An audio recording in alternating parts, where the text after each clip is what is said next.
Hi everyone, my name is Paul Cooper and I'm the manager of Totes and Notes. I'm bringing you a brand new series called 5 Clauses All of Your Business Ventures Desperately Need. And we're going to discuss 5 clauses or topics that most business ventures, if not all of them, are going to really need, and they need to be fleshed out and they really need to be detailed for you to have accessible investment, a successful business. Because if you leave anything up to vagueness, it can be really hard to move forward with important decisions that need to be made. And so, without further ado, let's go ahead and continue on and let's get started. Do a quick disclaimer here. I'm not an attorney. We're not offering legal counsel of any type. The topics here are completely hypothetical. It's what I've come across. It's what I've discussed with other attorneys and legal counsel. This presentation is really to help emphasize how important professional legal counsel is. I highly suggest that you get legal counsel and probably financial counsel as well if you're going to create any type of business or joint venture. That way they can help you avoid any missteps and make sure everything's really detailed and you have all of your bases covered. Granted, you don't have to, but you probably want to, especially the first one. And then if you're doing any type of very complex investments, joint ventures, or businesses where there's a lot of people involved or moving parts, then I highly suggest that you have a professional do it. There's no point shortchanging yourself and damaging your business from the get-go just because you're trying to save a couple hundred, maybe $1,000, $2,000. It could be more if you're doing a very large venture, but you know what, that just emphasizes even more how important it is to have the appropriate counsel for your business or your venture. So the types of business ventures we're going to basically be talking about and covering in this series are joint ventures. Do a lot of those. Most of our investments are in joint ventures between ourselves and our JV partner that is usually a funding partner. And then there are partnerships, and most joint venture agreements are partnerships. Otherwise, if it's you start getting more than one person involved in joint ventures and other things like that, you could potentially be creating a security, and that you have to follow a lot more rules for that, and so you got to be very careful. That's why we do one investor per joint venture agreement, and then you really shouldn't have to worry about it too much. Again, get legal counsel on it, and they'll make sure that you're staying on the right side of the law. We'll talk about LLCs. It's currently what our business is in. We're creating more LLCs. We're starting to get a few investors that want to invest more money. So instead of doing a joint venture for each individual investment, we are now creating LLCs where Totes of Notes would be the managing member, and the investor, either themselves, their company, or their IRA, would be the other member to the LLC. And that can be a pretty good way to go. Because if you set everything up right from the get-go, now you have more flexibility. Now you don't have to go back for each individual investment.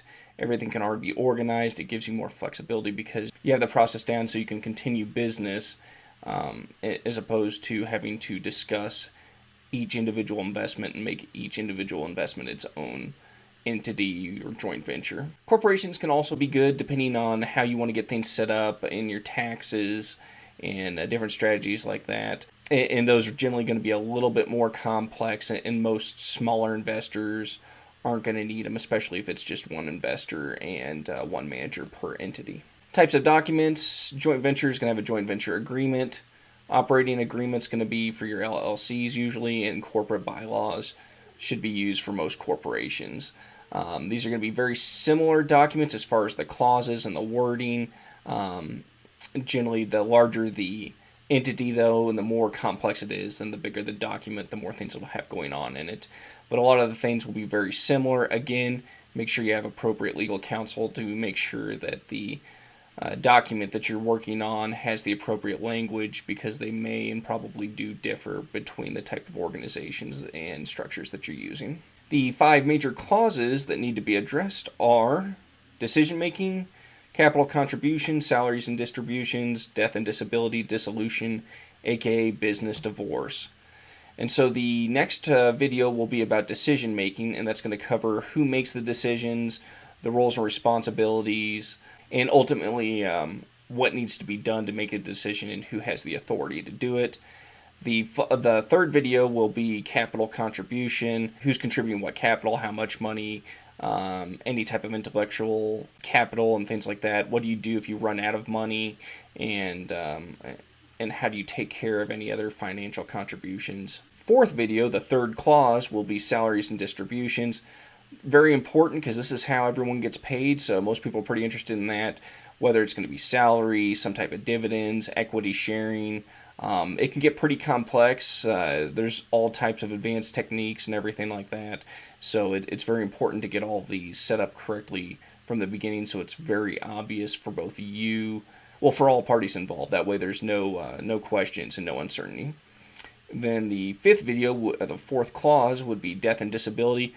Again, very important. It's a very adult topic. Most people don't want to discuss it or think about it, but you need to know what's going to happen if the investor or the manager dies or becomes disabled, because you don't want the investments just sitting out there forever, especially if it's the manager, because now there may be important decisions that need to be made, things that need to be handled that aren't being handled. And then finally, one of the most important, if not the most important, is the dissolution of the partnership, business, joint venture, whatever document or entity you're using.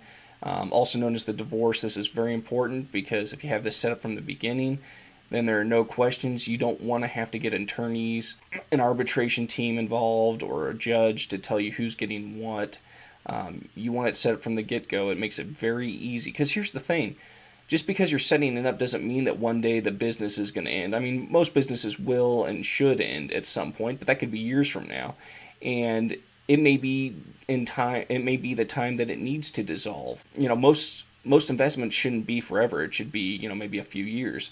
So a lot of these new LLCs that we're setting up are going to be, they don't have an exact timeline on it, but we're thinking 3 to 5 years. And here's the thing: you can always do it longer. You can create a new entity if you need to. You can always vote to change things. But if you can't come to an agreement and you don't have this in the beginning, it's going to be very, very messy, and everyone's going to be extremely upset. Well, that's it for this first video, the introductory video. Second video should be coming out next week, and that will be the decision-making video. We'll go more in depth into that. If you have any questions, don't hesitate to reach out to me, and more importantly, don't hesitate to reach out to legal and financial counsel to make sure that you're getting the appropriate clauses and documentation done. Take care.